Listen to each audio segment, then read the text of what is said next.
Good morning, everybody. I'm very thankful to see you all this morning. I'm thankful to welcome you to what appears to be the beginning of the end of the longest government shutdown in U.S. history, as shameful as that is. I don't think it's coincidental, you know how I think, but it's after 40 days of wandering in the wilderness and making the American people suffer needlessly, some Senate Democrats finally have stepped forward to end the pain. It appears to us this morning that our long national nightmare is finally coming to an end, and we're grateful for that. At least some Democrats now finally appear ready to do what Republicans and President Trump and millions of hardworking American people have been asking them to do for weeks. But as we said from the beginning, the people's government cannot be held hostage to further anyone's political agenda. That was never right.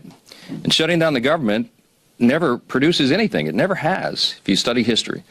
And so here we are. I want to remind everybody this morning of another critical point that you've heard me here repeat over and over the last several weeks. It's something that I and Leader John Thune and President Trump and every Republican leader have all said repeatedly from the beginning. We have always been open to finding solutions to reduce the oppressive costs of health care under the Unaffordable Care Act. We just made clear that we would not and should not ever do that, that is, negotiate as hostages. And I've also reminded you here every morning at this press conference throughout the shutdown, Republicans have not just been talking about reducing costs and fraud and abuse in so many areas and in health care. We've been actually passing new laws to accomplish that urgent mission for the people, and we will continue to do so. So here's where we are by way of schedule, just so you know, you're following. And if you're not at home, if you're waking up to this good news this morning, the Senate's vote late last night of 60 to 40 opens the door now. The Senate is moving forward on an amended House CR, a continuing resolution, that will reopen the government until January 30th. Added to that are provisions to fully fund SNAP provisions through the end of the next fiscal year, which is September 2026. Guaranteed back pay for all federal workers who have been made to endure these hardships over the last several weeks. And it also includes passage of 3 appropriations bills, which we're grateful to be moving through the process. That is the Military Construction Veterans Affairs bill, it's the Agriculture bill, and the Legislative Branch bill. The Senate will be back in session this morning to finish their job, and we're certainly praying that they do. They'll need unanimous consent from all senators to fast-track their final vote. As you know, there are some procedural hurdles that one or more could throw in the way, but we certainly hope that they won't do that because so many people across this country are desperate for the government to reopen. At the very moment that they do that final vote, I will call all House members to return to Washington as quickly as possible. We'll give a 36-hour formal and official notice so that we can vote as soon as possible to pass the amended CR bill and get it to the president's desk. As you all know, and he said as recently as last night, I was with him, and he told the press, he said, we want to get the government open. He's very anxious to get the government reopened and to end the Schumer shutdown. We all are.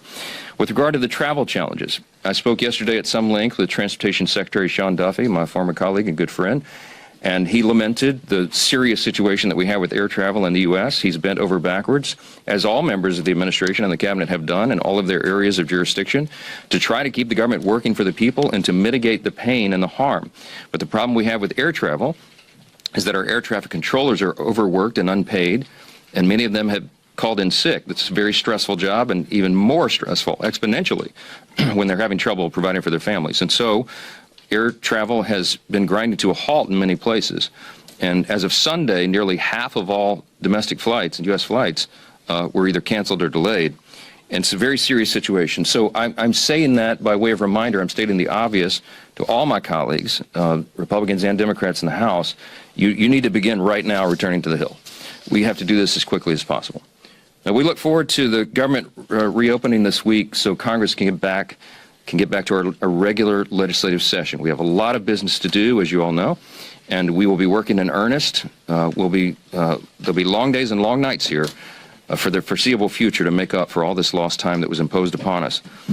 I want to close and with something that's important. I think it's important to say that this is genuine. I mean this sincerely. We applaud the 7 Senate Democrats and 1 independent senator who did the right thing. They decided to put principle over their personal politics. And my urgent plea of all my colleagues in the House, and that means every Democrat in the House, is to think carefully, pray, and finally do the right thing and help us to bring an end to the pain of the American people.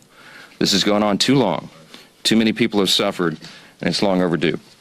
That's the update I wanted to give you this morning. There are probably lots of questions, but I'm going to get a lot of my own questions answered later today, so stay tuned for more. Thanks so much. In this morning address, the Speaker opens with gratitude, thankful to see everyone gathered and hopeful that the country may finally be seeing the end of the longest government shutdown in U.S. history after 40 difficult days that left many Americans struggling. There's cautious optimism that cooperation is returning to Washington. The tone is both relieved and reflective, acknowledging the needless suffering caused by political gridlock and emphasizing that the people's government should never be used as a bargaining chip for partisan gain. The Speaker highlights that some Senate Democrats have stepped forward to help reopen the government, joining efforts long supported by Republicans and the President. A vote in the Senate has advanced a continuing resolution that would keep the government open until January 30th, while also funding key programs like SNAP through the next fiscal year. Federal workers who have endured weeks without pay will finally be guaranteed back pay once the measure is signed into law. Several important funding bills are also moving forward, including those supporting veterans, agriculture, and the legislative branch. The Speaker expresses hope that the Senate will move quickly to finish its work so the House can reconvene within 36 hours to complete the process and send the bill to the President's desk. The President, according to the Speaker, is eager to reopen the government and end what is described as the Schumer shutdown. Attention then turns to the strain on the nation's air travel system. The Transportation Secretary has reported that unpaid air traffic controllers, under immense stress, have been forced to call in sick, resulting in widespread flight delays and cancellations across the country. The Speaker uses this as a reminder of why swift action is essential. Millions of Americans are being directly affected every day the government remains closed. In closing, the message turns personal and conciliatory. The Speaker praises a small group of Senate Democrats and 1 independent who chose to act on principle rather than politics, urging House Democrats to follow their example. There's a call for reflection, prayer, and unity, a reminder that governance should be about serving the people, not scoring political victories. The address ends with a promise to keep the public informed as progress continues, leaving listeners with a sense of relief, resolve, and hope that Washington is finally ready to move forward.